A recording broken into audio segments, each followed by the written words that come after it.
Number 5. Borley Rectory, United Kingdom. The first paranormal events reportedly occurred in about 1863, since a few locals later remembered having heard unexplained footsteps within the house at about that time. On the 28th of July 1900, 4 daughters of the rector, Henry Dawson Ellis Bull, saw what they thought was the ghost of a nun at twilight, about 40 yards, 37 meters, from the house. They tried to talk to it, but it disappeared as they got closer. The local organist, Ernest Ambrose, later said that the family at the rectory were very convinced that they had seen an apparition on several occasions. Various people claimed to have witnessed a variety of puzzling incidents, such as a phantom coach driven by 2 headless horsemen, during the next 4 decades. Bull died in 1892 and his son, the Reverend Harry Foyster Bull, took over the living. On the 9th of June 1928, Harry Bull died and the rectory again became vacant. In the following year, on the 2nd of October, the Reverend Guy Eric Smith and his wife moved into the house. Soon after moving in, Smith's wife, while cleaning out a cupboard, came across a brown paper package containing the skull of a young woman. Shortly after, the family reported a variety of incidents including the sounds of servant bells ringing despite their being disconnected, lights appearing in windows and unexplained footsteps. In addition, Smith's wife believed she saw a horse-drawn carriage at night. The Smiths contacted the Daily Mirror asking to be put in touch with the Society for Psychical Research, SPR. On the 10th of June 1929, the newspaper sent a reporter, who promptly wrote the first in a series of articles detailing the mysteries of Borley. The paper also arranged for Harry Price, a paranormal researcher, to make his first visit to the house.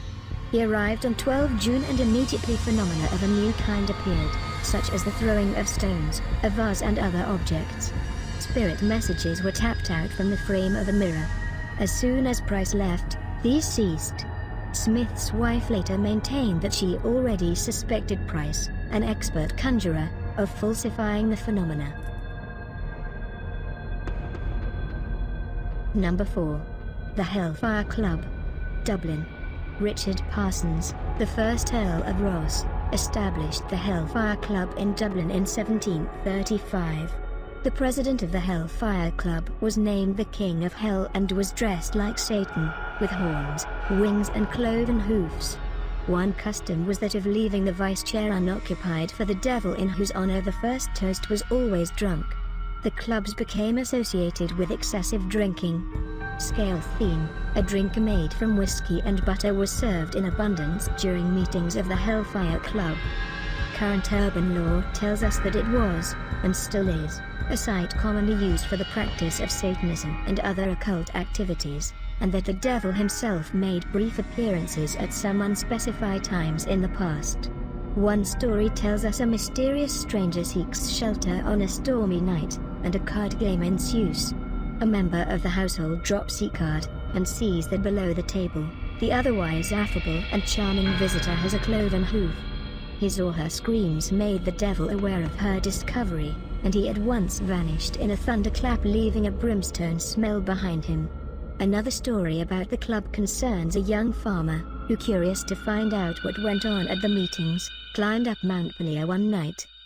He was found by the members of the club, dragged into the building and allowed to see the night's activities. He was found the next morning wandering around the area, unable to speak, and tradition says he spent the rest of his life deaf and dumb, unable even to remember his name. Number 3. Trans-Allegheny, Lunatic Asylum, United States. Originally designed to house 250 patients in solitude, the hospital held 717 patients by 1880, 1,661 in 1938, over 1,800 in 1949, and, at its peak, 2,600 in the 1950s in overcrowded conditions. A 1938 report by a survey committee organized by a group of North American medical organizations found that the hospital housed epileptics, alcoholics, drug addicts and non-educable mental defectives. However, this building also is said to be home to some frightening entities.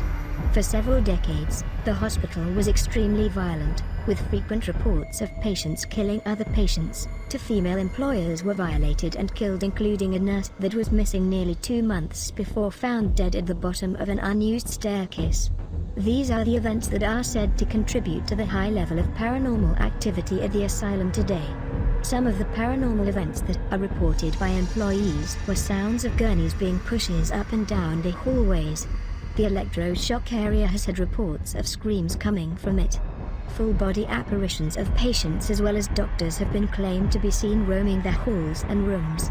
Voices that have ranged from giggling and larging to ominous warnings to leave the building have also been reported around the facility, which included on the show, Ghost Adventures. Number 2. Charleville Castle, County Offaly, Ireland.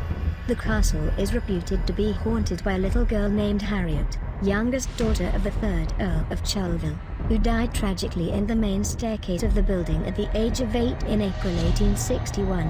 Her presence in the castle has been reported many times by many different people. Singing in the middle of the night, laughing, screams, etc. Some people think they have caught her on their cameras as they can see shadows or mists on the pictures they took within the castle. Others have also said to have seen an image of a little girl with a blue and white dress, with golden curls with blue ribbons in the hair. For years, the castle has been investigated by numerous paranormal investigators and psychics from around the world. Charleville Castle appeared on Living TV's Most Haunted and ABC Family's Scariest Places on Earth, as well as on Ghost Hunters International. Number 1. Houska Castle, Czech Republic.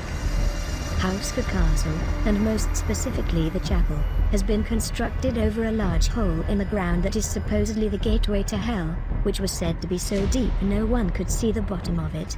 Half-animal, half-man creatures were reported to have crawled out of it, and dark-winged creatures flew in its vicinity.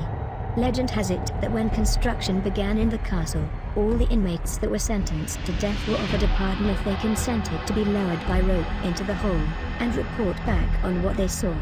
When the first person was lowered, he began screaming after a few seconds, and when pulled back to the surface he looked as if he had aged 30 years in just a few seconds.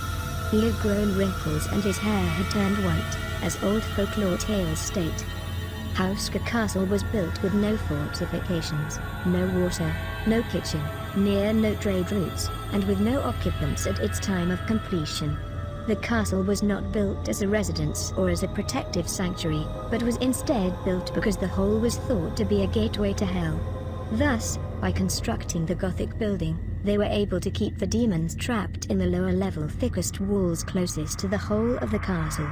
Even after the bottomless pit had been sealed, strange tales continued to cling to the castle over the years. Those who listened carefully to the lower floors at night could hear the scratching of the winged creatures trying to claw their way to the surface. Phantoms were seen walking the empty halls of the castle, and at one point, even the Nazis used the fortress as a secret headquarters.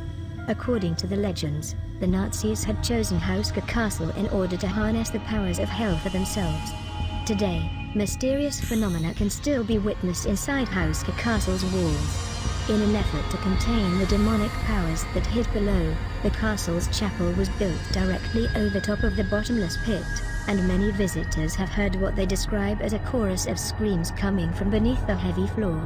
In the same area, numerous witnesses have described encountering a horrible creature that looks like a hybrid of a human, frog, and a bulldog. I hope you enjoyed this video. Please don't forget to like and subscribe for more content soon. Thanks.